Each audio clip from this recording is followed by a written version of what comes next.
Vamos a ver un poquito qué pasa ahora con patología vascular pulmonar. Este es el último capítulo de la unidad de neumología 1.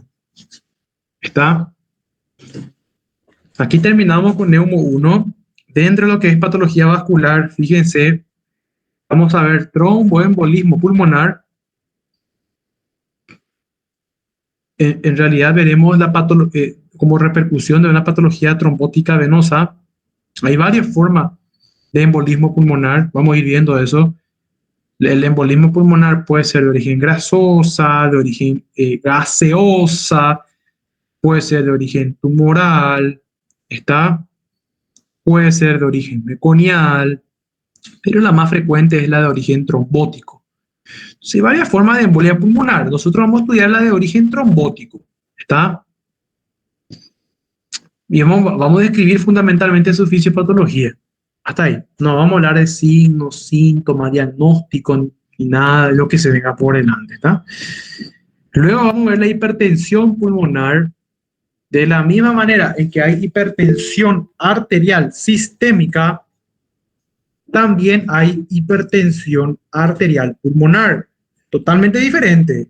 Si usted está diciendo hipertensión arterial, hay que preguntarse, ¿pero arterial qué? ¿Arterial sistémica o arterial pulmonar? Diferente.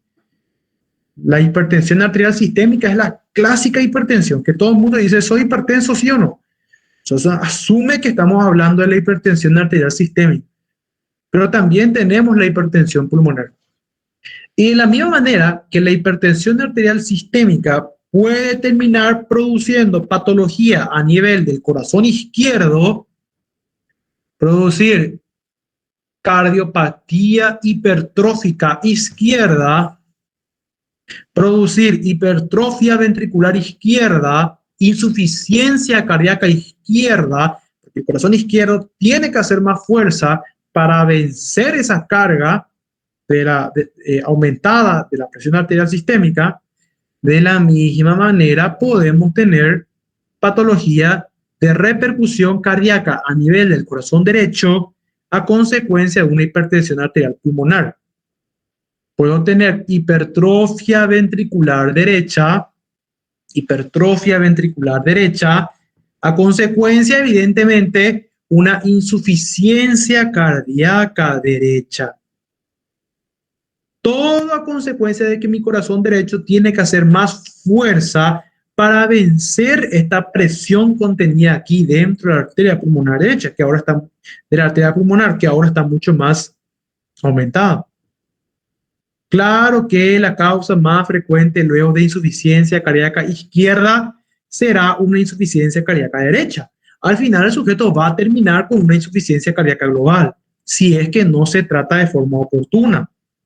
La idea central aquí es entender que estos son los tres trastornos que nosotros vamos a ver a lo largo de esta clase.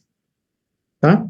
Entonces, en esta clase estudiaremos literalmente hipertensión arterial pulmonar y posterior cor pulmonale. ¿Está? Cor pulmonale o corazón pulmonar. ¿Está? Corazón, ¿sí? A consecuencia de una patología pulmonar.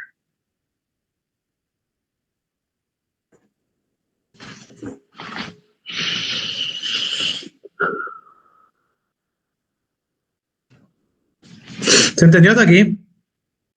¿Vamos bien?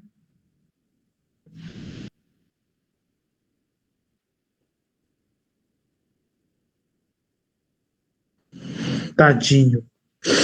¿Cómo así post-cirugía? Hoy juega la selección paraguaya, gente, contra la selección brasileira. ¿A quién le van a apoyar? Dale Brasil, dice Alexandre. No, no puede ser. Brasil dice, difícil, ¿eh? No, pues, o sea, usted está, te tienen que apoyar a Paraguay, ¿verdad? Hay que apoyar a Paraguay. Ya van ganando, ¿cuántos? 5 partidos de seguido, puede ser. puede ser 5 partidos de seguido. Hasta ahora todos los partidos de Brasil van ganando. Creo que ya es el quinto con este último. Y nosotros vamos empatando todo, che. 4 empates ya. Y además que están estudiando en una universidad paraguaya. Tienen que fomentar lo paraguayo. ¿Está? Hay que vestir la camiseta albirroja. ¿Verdad? Más, sí. Cierto. Tiene, ahí es traición, dice Anderson. Está más difícil para Paraguay no fútbol. Y sí. Nosotros tenemos que por lo menos empatar o ganar. No es perder, no es una muy buena opción. Así que, además que si Paraguay gana, vamos a preguntar, vamos a ser fácil a pro. El tipo, EPOC es opción A, una enfermedad muy mal. Vamos a estar feliz, pues. No, mentira, el examen ya está todo hecho. El examen ya está todo cargado. El examen ya justamente por eso ya lo hice, ya está todo. Así que para evitar, sí,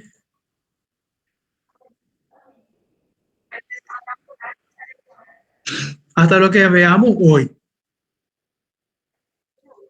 hasta donde alcancemos hoy, ¿tá? Hasta la diapositiva que lleguemos hoy.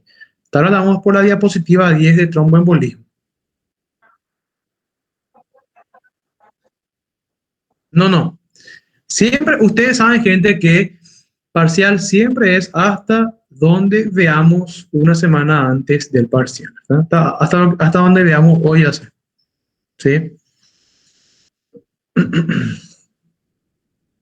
Bueno, que sea lo que Dios quiera, como se dice. Yo estoy ansioso. Así que vamos a ver cómo termina. Sí. Bueno.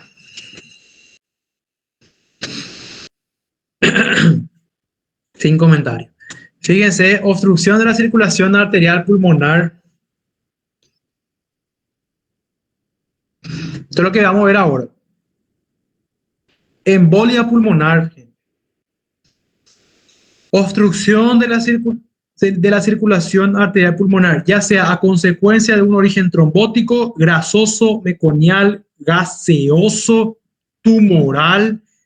Gente, son varias las estructuras que pueden viajar por la circulación venosa, introducirse en el corazón derecho, viajar a la arteria pulmonar y obstruirse en una de las ramas de esta arteria.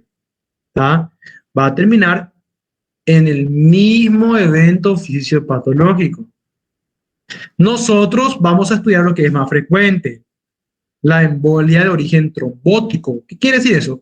Un coágulo que se había formado previamente como un agregado plaquetario, ya sea en la pared de un vaso sanguíneo, que generalmente suele ser las venas profundas de los miembros inferiores, ¿está? Entonces de ahí es que famoso tenemos un trombo en las venas profundas de los miembros inferiores, una trombosis venosa profunda, y luego este trombo se despega de la pared, viaja a lo largo de la circulación venosa, pasa a la vena cava inferior, pasa al corazón derecho, va a la arteria pulmonar, se obstruye en una de las ramas. Terminamos en que tromboémbolo pulmonar. ¿Está? ¿Se entendió aquí? Esto es medio, gente, esta mortalidad aquí yo les pongo porque es lo que se describe en el libro. Creo que estos datos son quitados de las estadísticas yankee, está norteamericanas, no tienen nada que ver con lo que es nuestra realidad. Así que ahí está la mortalidad del tromboembolismo pulmonar. Se describe, según esta literatura, los parámetros que maneja, ¿sí?, de los datos estadísticos de los países del primer mundo. TEP, mortalidad, muere entre 15 al 17.5% de los casos. Evidentemente eso se aleja muchísimo de lo que es nuestra realidad. Aquí llegamos al 100%, ¿está? Yo particularmente en los pocos años también que estoy dentro de hospitales, pero los propios profesores mencionan y en su experiencia pasamos, y esto es, y de hecho no, de hecho es la realidad misma de nuestra situación personal. Nuestros pacientes con tromboembolismo pulmonar mueren. Está en un hospital público, me refiero, porque no hay mucho que hacer por ellos. Lamentablemente no tenemos fibrinolítico por el público. Ustedes saben que esto es de resolución con fibrinolítico, hay que pasarle su fibrinolítico para romper el coágulo. ¿Está? Por lo menos fibrinolítico. Y no hay fibrinolíticos por el público. Y es carísimo, gente. Entonces y muchas veces ni siquiera, para comenzar, muchas veces ni siquiera hay tiempo para hacer el diagnóstico y ni siquiera tenemos los métodos auxiliares para hacer el diagnóstico. Ni siquiera tenemos los métodos auxiliares muchas veces. No tenemos ecocardio, no tenemos ecodoppler, ¿está? Entonces, es bastante difícil luego hacer el diagnóstico de entrada. Se sospecha por la clínica. Y si se hace el diagnóstico, tampoco hay para hacerle su tratamiento definitivo. Y usted, gente, si no estoy equivocado, allá en Brasil, pregunto, ¿hay fibrinolítico por el público? Si esto ocurre a nivel cerebral, yo simplemente, así mismo, Ricardo, súper. Si el coágulo, pero ojo, gente, ojo, Ricardo, que ahí medio que, en este caso, los coágulos que van a la masa encefálica vienen del corazón izquierdo. ¿Me explico? Vienen generalmente del corazón izquierdo, ya sea de la aurícula, se forma generalmente a nivel de la aurícula izquierda, en las orejuelas de la aurícula izquierda, de ahí pasa al ventrículo izquierdo y es disparado por la aorta y sube al territorio encefálico. Es muy raro que un trombo venoso te haga eh, no, eso no ocurre, es rarísimo, ¿está? Yo lo que creo que me entienda es que para hablar ACV isquémico, tu trombo, tu coágulo tuvo que haber venido del corazón izquierdo. ¿Me explico? Tuvo que haber sido un trombo arterial.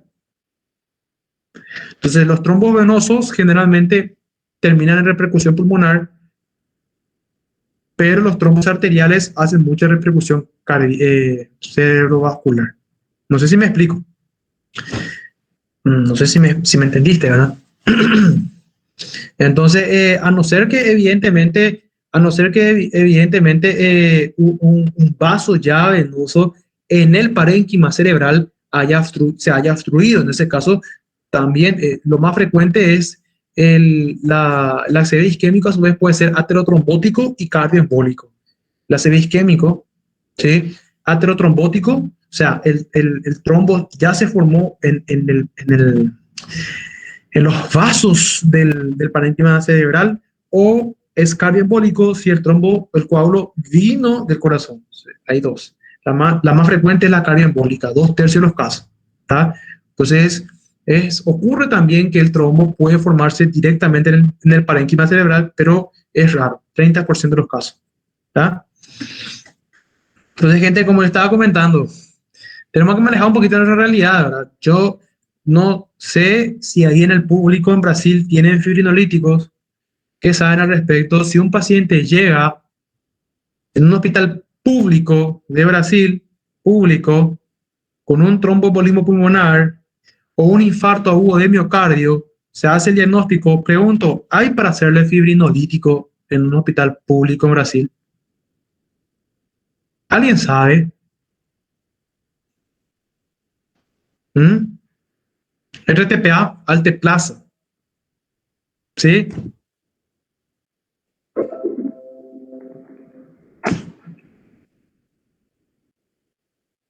Estos medicamentos, alteplasa, ¿cuánto es precio? Fíjense,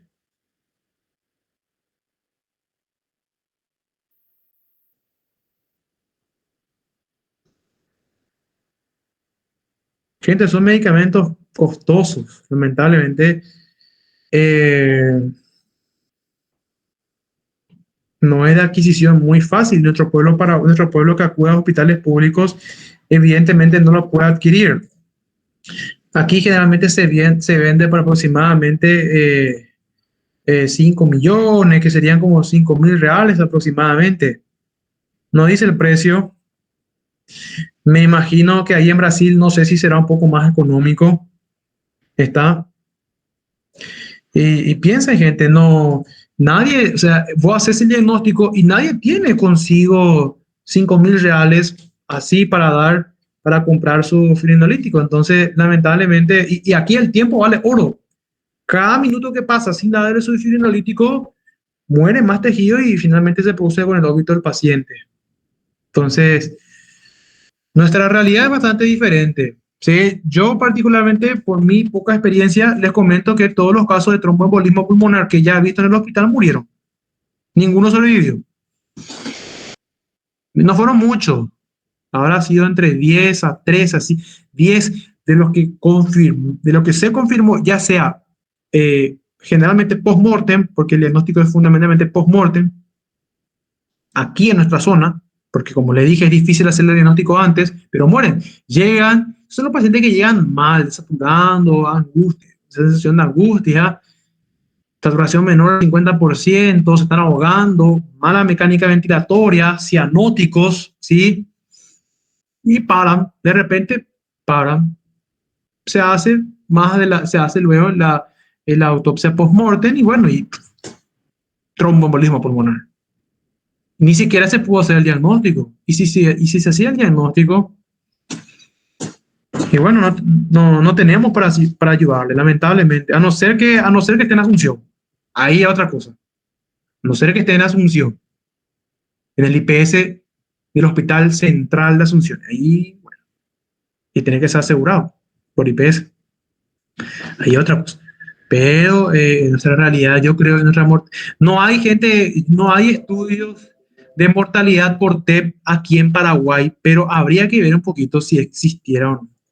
Yo creo que llegamos al 100%, o por lo menos el 99%.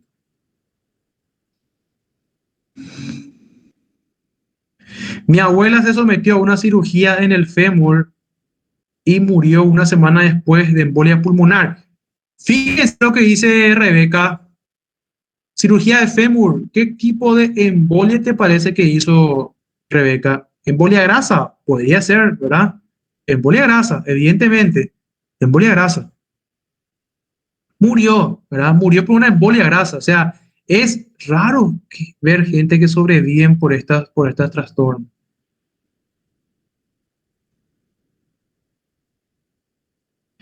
Minha mãe tinha uma CV isquêmico e conseguiu fazer uso de um fibrinolítico chamado Actilice na UTI de forma imediata. Foi recuperando os movimentos de lado paralisado. Que bom!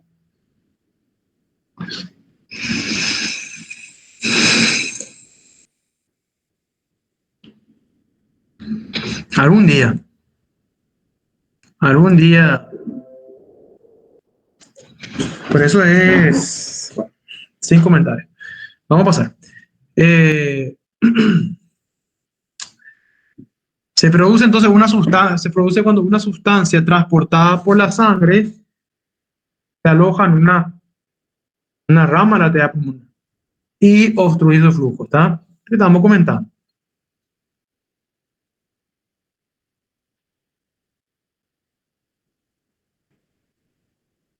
Fíjense, una vez más, es la obstrucción parcial o completa de las arterias pulmonares que resulta de la migración de un coágulo formado en cualquier parte del sistema venoso, ¿tá?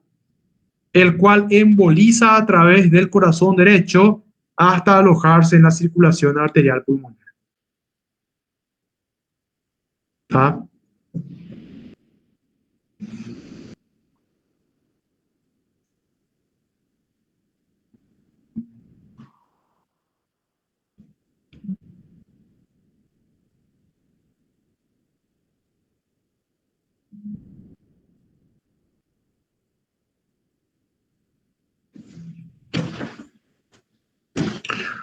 Otras causas, esto es lo que estábamos comentando, trombosis venosa profunda, aire, grasa, traumatismos, aquí cirugía. Acuérdense de la cirugía de la compañera. Vamos a poner aquí, que nos sirva de ejemplo la anécdota de la compañera. Cirugía de fémur.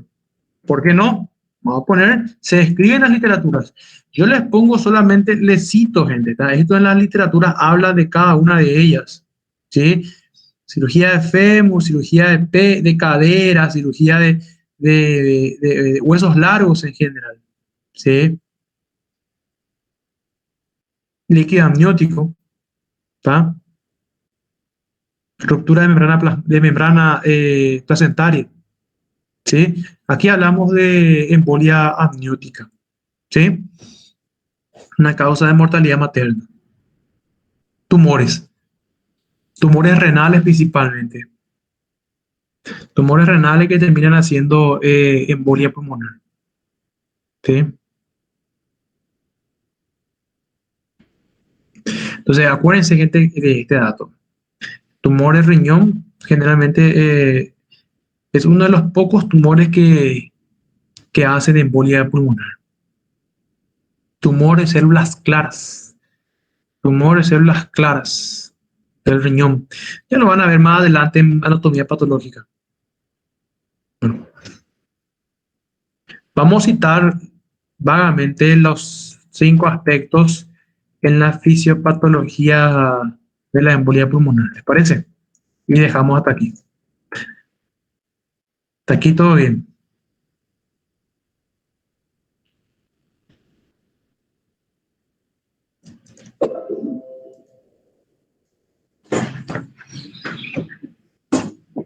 Mencionamos, gente, rápidamente los 5 puntos y dejamos hasta aquí, ¿está?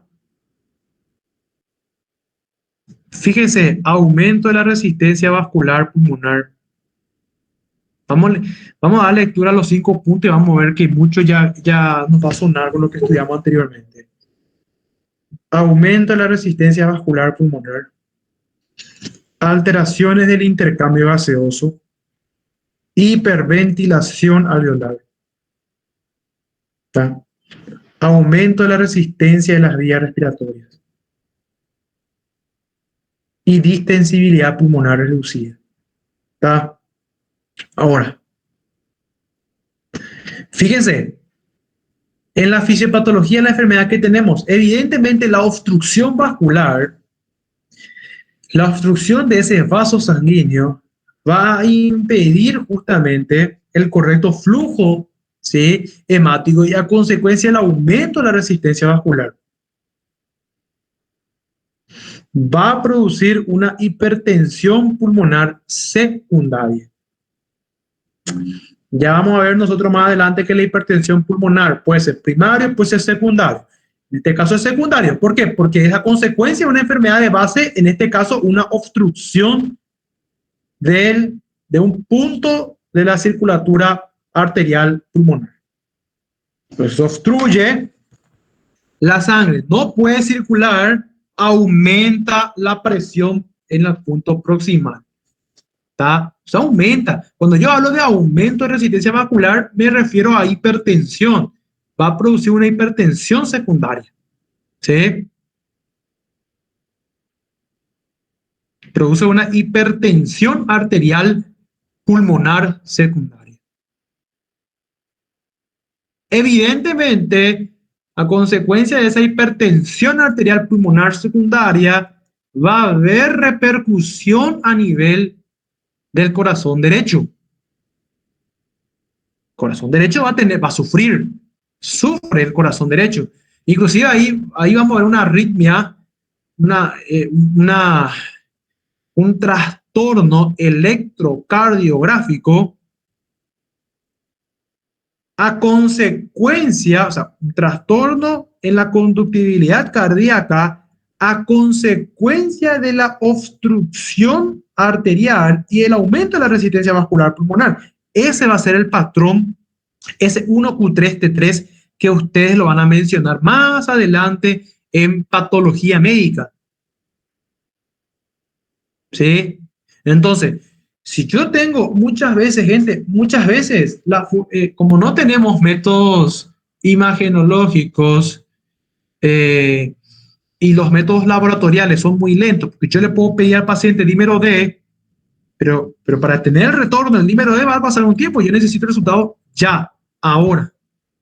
No sé qué le llama al laboratorio, necesito que me procese esta muestra ahora, en menos de un minuto. Entonces me dice, analiza resultado tanto. Bueno, la forma más rápida de hacer el diagnóstico de estas enfermedades es por el trastorno electrocardiográfico que produce, porque muchas veces, bueno, no tenemos métodos de imágenes. Y obviamente quien te hace el ecocardio, quien te hace eso es un cardiólogo. Decime quién tiene un cardiólogo de guardia.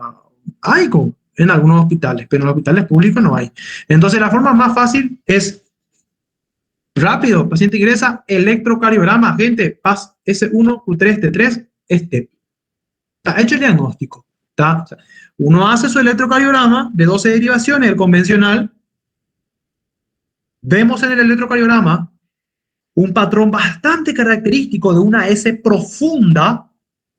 ¿Se acuerdan de las ondas normales del electrocardiograma? Me imagino que sí. ¿Verdad? Fisiología cursaron.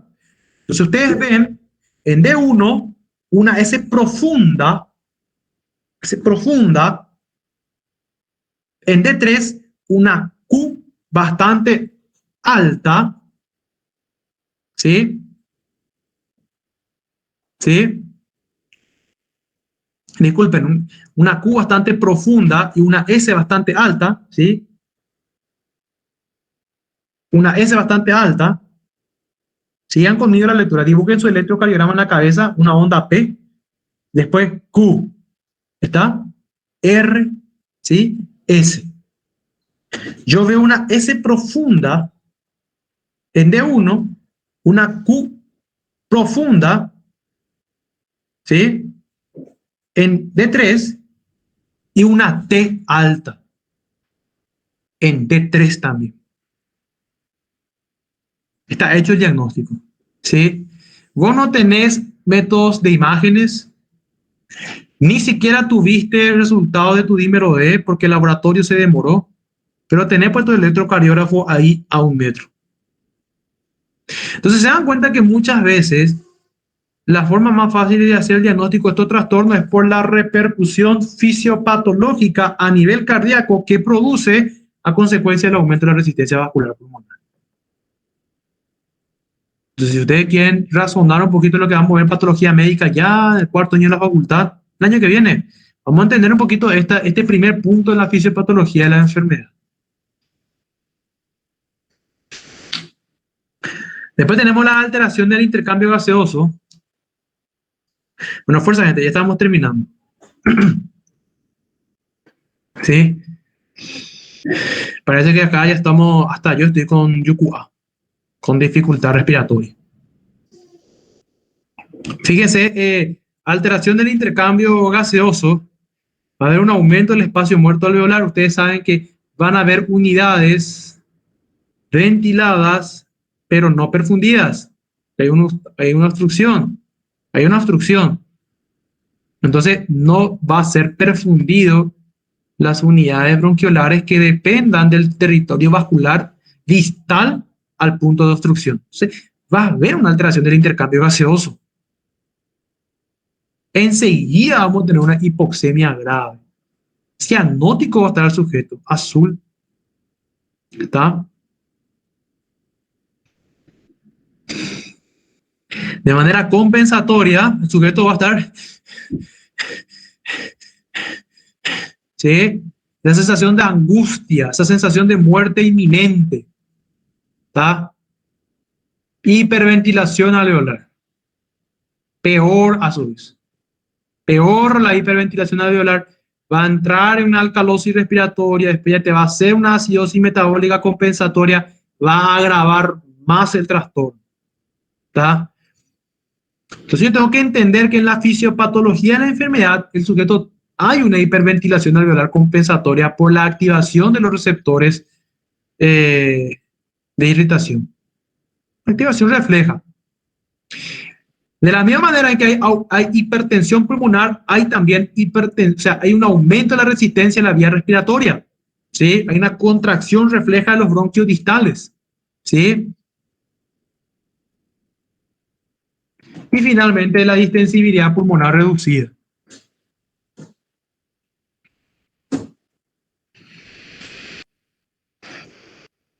Vamos a tener una distensibilidad pulmonar reducida.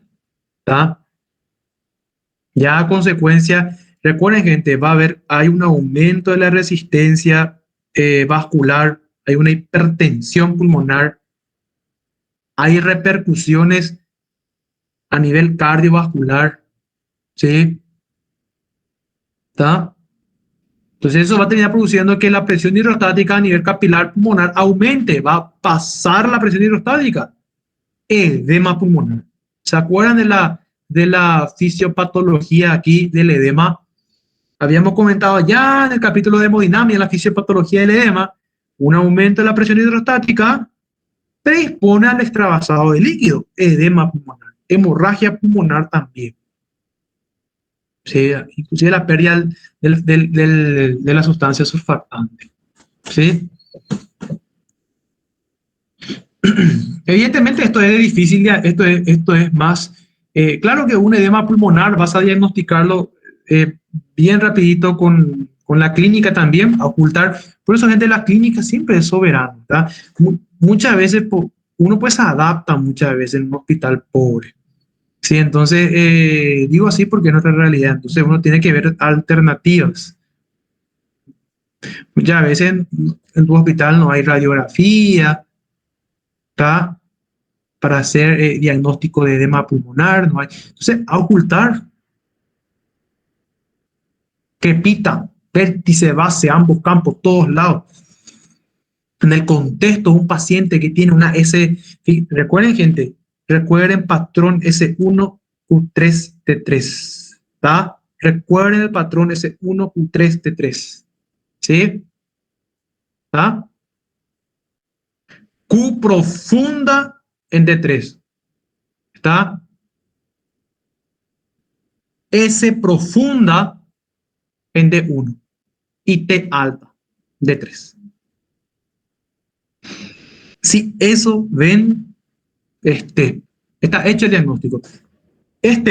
¿Ves? Ocultás edema agudo de pulmón. TEP, gente, ¿qué más querés? ¿Sí? Y bueno, hicimos el diagnóstico, pero sorpresa, no tenemos fibrinolítico. Podemos decirle al familiar, el problema es este medicamento, y bueno, si es que puede, pero generalmente no sobreviven. Porque para cuando se va a tratar de conseguir y vuelve ya no hay caso, gente. Entonces se van así enseguida. Ni siquiera te da tiempo luego de hacer el diagnóstico. Ya hablamos de eso. ¿Sí? Después nomás, ya después de los estudios post-mortem, era la causa de muerte un tromboembolismo pulmonar. ¿Sí? Pero vos, por la clínica, si hiciste bien tu protocolo, vos podés asumir que fue un TEP. Si viste el patrón electrocardiográfico y ocultaste edema agudo de pulmón, está hecho el diagnóstico, ¿verdad? Hasta aquí. Vamos hasta aquí, gente. Vamos a dejar, anota un poco el examen hasta la unidad 9. ¿Está? Parcial. Continuamos la siguiente clase desde la diapositiva número 10. ¿Está? Gracias, gente. Una vez más, buen estudio. Nos vemos la semana que viene.